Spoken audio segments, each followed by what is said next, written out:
कदली सीप भुजंग मुख स्वाति एक गुण तीन, जैसी संगति राखिए वैसी ही फल दीन। कदली माने केला, सीप माने जिसमें मोती बनता है, अब भुजंग माने सांप। कदली सीप भुजंग मुख स्वाति एक गुण तीन, जैसी संगति राखिए वैसी ही फल दीन। स्वाति नक्षत्र होता है एक बरसात में, उसका पानी गिरता है। स्वाति नक्षत्र में जब पानी बरसता है तो वो पानी जब केला में गिरता है तो कपूर बन जाता है। एक ही पानी है। सांप के मुंह में गिरता है, सांप मुंह खोले हुए मुंह में गिर गया तो जहर बन जाएगा, और सीप में गिर जाएगा तो वो मोती बन जाएगा। चीज एक ही है, रिजल्ट कुछ और हो गया। ठाकुर जी एक ही हैं। बहुत से लोग आते हैं, बने बनाए लोग रेडीमेड भी आते हैं, जो नहीं बने हैं वो भी आते हैं, जो बनने लायक नहीं है उनको भी लाया जाता है। कई तरह के लोग आते हैं, अच्छे लोग, बुरे लोग। इसीलिए क्यों? गुरु जी के पास, खुदा के पास, भगवान के पास इंसान भी रहते हैं, शैतान भी रहते हैं। एक आदमी ने ठाकुर जी से पूछा कि ठाकुर जी आप बोले, ठाकुर जी खुद ही बोले कि मैंने पिछली बार बोला था विनोदानंद झा से कि देखो जब तुम आना तो मेरे पास आना, पास। तो बोले क्यों? बोले कील थाके, कील काछे जे गोम थाके से बेचे जाए, अदूर होले से पीसे जाए। कील के पास जो गेहूं रहता है ना वो बच जाता है, और जो दूर रहता है वो पीस जाता है। चलती चाखी देख कर दिया कबीरा रोए, दो पाटन के बीच में साबुत बचा न कोय। तो ठाकुर जी कहे उनसे कि देखो तुम मेरे पास आके बैठना, पास, और ये सोच लेना कि खुदा के पास शैतान भी रहता है। तो वहां पे ठाकुर जी के एक और भक्त थे, प्रफुल्ल दास जो भी थे, तो बोले उनसे ठाकुर से कि ठाकुर जी शंकर भगवान के पास शैतान भी रहता है, भूत भी रहता है, पिशाच भी रहता है, इंसान भी रहता है, बैल भी रहता है, मोर भी रहता है, शेर भी रहता है, तो सारे ही तो वहीं बैठे रहते हैं। तो बोले हाँ, जब वहां बैठे रहते हैं तो देखते हो ना वो किसी एक दूसरे को खाते नहीं हैं, खाने वाले जीव हैं। भूत पिशाच निकट नहीं आवे, महावीर जब नाम सुना, वो सब वहीं बैठे रहते हैं। लेकिन वो शंकर भगवान बैठे हैं इसलिए कोई किसी को खाता होता नहीं है। तो बोले कि ये शंकर भगवान शैतान को क्यों रखते हैं? ठाकुर जी बोले कि हम तो बोले ना कि जहां मेरे पास भी शैतान बैठे हैं। तो बोले ठाकुर जी आपके पास क्यों शैतान है? तो आप ये ना सोचिए, यहां सत्संग में भी शैतान रहते हैं, तो आप लोग शैतान को देख के भाग जाएंगे सत्संग छोड़ के। चलो कानपुर केंद्र में शैतान रहता है भैया, वहां चले गए। आपने ठाकुर को नहीं देखा, आपने ठाकुर के और आदमियों को नहीं देखा, अच्छे लोग भी तो थे, आपकी आंखें केवल शैतान को देखी, आप भाग गए सत्संग छोड़ के। हम ना आएंगे अब कानपुर सत्संग में, यहां शैतान रहते हैं। अरे तो शंकर जी के यहां रहते हैं तो काहे नहीं भागे? रोज जाके जल चढ़ाए आते हो, वहां शंकर जी को देखते हो, यहां शैतान को। आपकी आंखें क्या देखती हैं डिपेंड करता है वो। तो ठाकुर जी से पूछा कि ठाकुर जी उस शंकर जी के पास शैतान क्यों रहता है? आप कह रहे हैं कि खुदा के पास हो, आपके पास शैतान क्यों रहता है? हट, बेवकूफ है क्या? तेरी माँ भी तो शैतान रहती है। फिर क्यों? अरे वो माँ के अंदर हर तरह का चीज रहता है, कभी शैतान बन जाती है, कभी अच्छा इंसान बन जाती है। क्यों?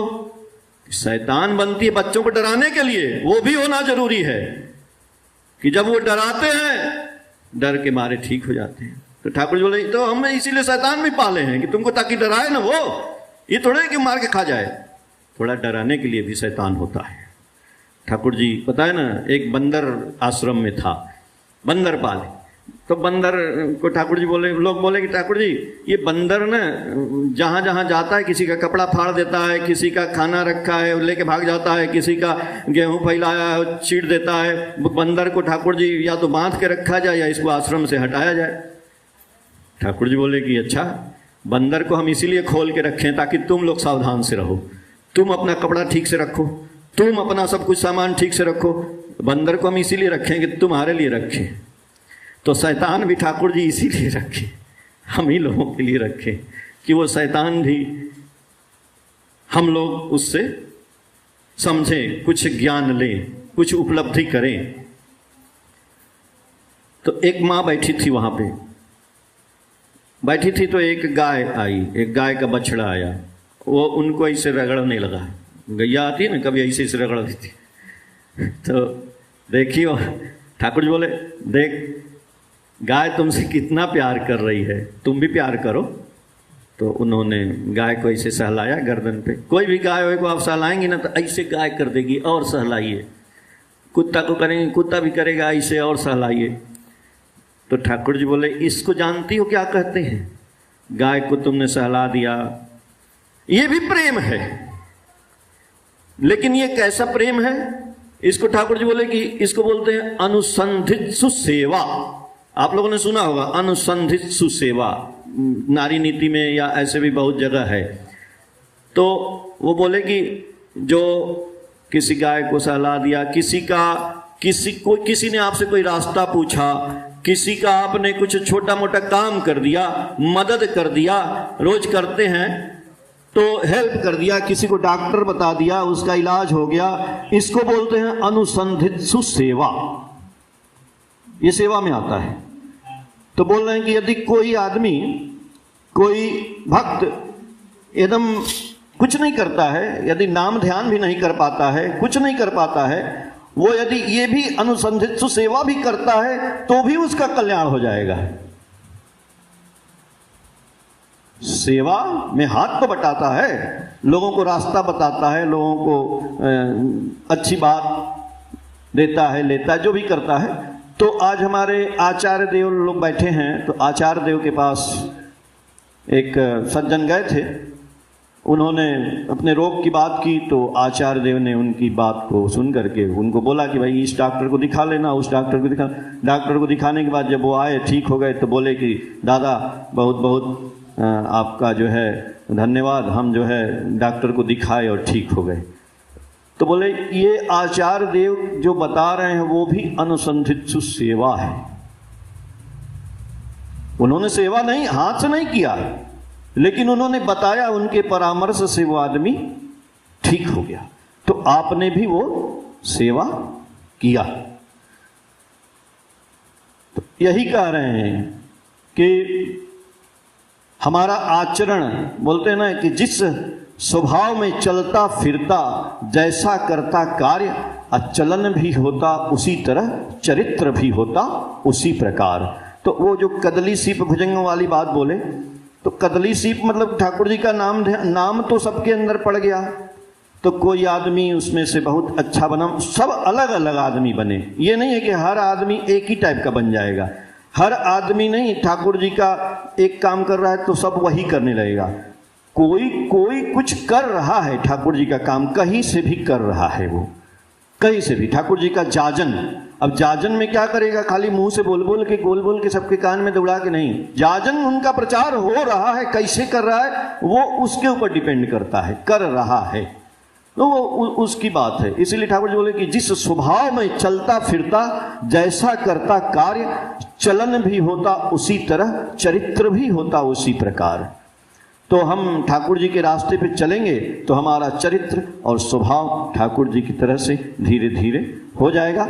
और इसमें सबसे ज़्यादा रोल है ना हमारी इस शरीर का, हमारे इस आत्मा का। क्योंकि हम शरीर को न, शरीर हमारी आत्मा को गुलाम न बनाए, वो आत्मा का शरीर गुलाम बने। लेकिन आज क्या है, देखिए आज बहुत गर्मी भी है। कल से मैं बोलना चाहता था, अभी 47 डिग्री है कानपुर में यहाँ का तापमान।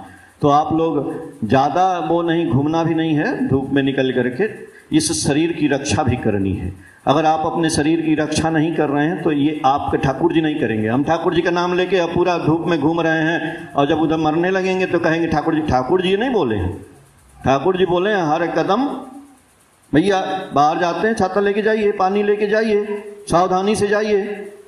आप एसी रखें घर में, उसको चलाइए। भाई अगर 100 रुपये का बिल उठ जाएगा वो ठीक है, आप बीमार हो जाएंगे तो 10,000 का दवाई लगेगा, दौड़ेंगे अलग से। क्या ज़रूरत है 2-4-10 दिन गर्मी पड़ेगी, उसमें आप जो है अपने आप को संभालिए, इस शरीर को संभालिए। और तो शरीर और जो आत्मा है, शरीर हमारा आत्मा की गुलामी करे, ना कि शरीर की गुलामी आत्मा करने। तो आत्मा आजकल वही हो जा रहा है ना, लेथार्जिक हो जाते हैं। अरे ठीक है भाई, समय से ठाकुर जी बोले समय से आपको उठना है, समय से करना है, समय से सब कुछ करना है, लेकिन नहीं, हम समय से नहीं करेंगे तो वो आत्मा ही हमारी गुलाम हो गई है। हमको स्वतंत्र रहना है। ठाकुर जी इंडिपेंडेंस, स्वतंत्रता, इंडिपेंडेंस डे। तो ठाकुर जी बोले इंडिपेंडेंस का मतलब होता है इंटरडिपेंडेंट। एक दूसरे पर हर आदमी डिपेंड है, एक दूसरे पर पूरा पर्यावरण डिपेंड है, इसको बोलते हैं इंटरडिपेंडेंट। तभी वो स्वतंत्र है। हाथ कान, शरीर को देख लीजिए, हाथ कान मुंह नाक बाल पैर, ये सब कुछ एक दूसरे पर डिपेंड है। प्राण न रहे, सांस न चले, सब खत्म है। तो एक दूसरे पे हम लोग डिपेंड हैं। एक गुरु भाई है, दूसरे भाई पे है, वो भी डिपेंड है, वो भी डिपेंड। सब लोग एक दूसरे से डिपेंड हो जाएं, सबकी बात सोचने लगे, सबकी करने लगे। तो यही तो ठाकुरत्व है, यही तो ठाकुर जी चाहते हैं, यही तो समाज की सेवा है, यही तो घुल मिल के हमको रहना है। और यही हम लोग चाहते हैं कि सब लोग आपस में एक परिवार बन के रहें। और हम लोग ये सत्संग जो केंद्र है कानपुर में, देखिए इतना धूप है, आज ये बना नहीं रहता, आज आप लोग यहाँ नीचे बैठ करके सत्संग कर रहे हैं, कितनी अच्छी तरह से, अच्छा लग रहा है ना, थोड़ा ठंडा है ना, आए ना।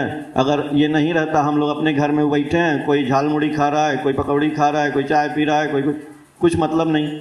कम से कम एक जगह आते हैं, सब लोग मिलते हैं जुलते हैं। तो इस परिसर की भी सेवा करनी है। इस परिसर में जो लोग रहेंगे, सज्जन हैं, आना जाना मिलना जुलना, जो लोग हैं, नंदीदा हैं, यहाँ रहते हैं। नंदीदा तो 20 साल से यहाँ सेवा कर रहे हैं। सन 2009 से ये मंदिर का उद्घाटन हुआ था, तब से वो भोग लगा रहे हैं। सुबह शाम वहाँ बाहर रहते थे तो वो आ रहे हैं। वो तो कभी नहीं बोलते हैं कि मैंने सेवा किया ठाकुर जी का, नहीं, वो करते हैं, उनका काम है, कर रहे हैं। बहुत आदमी जाके देखिए 90 साल से देवघर में कर रहे हैं, उनको कोई नहीं, साइकिल लेके आते हैं, करते हैं। उनको पूछिए दादा कुछ सवेरे खाए। एक दिन एक दादा, बहुत बूढ़ा दादा बैठे थे आश्रम में, बोले दादा कुछ सवेरे खाए? हम बोला 80-90 साल। हाँ जल खावे, 1 गिलास जल पी के आए, यही न करना। कर रहे हैं ठाकुर जी के, कोई विचार नहीं, कुछ नहीं, सब ठाकुर है, ठाकुर देख रहे हैं। ठाकुर जी आपका मंगल करें। जय गुरु।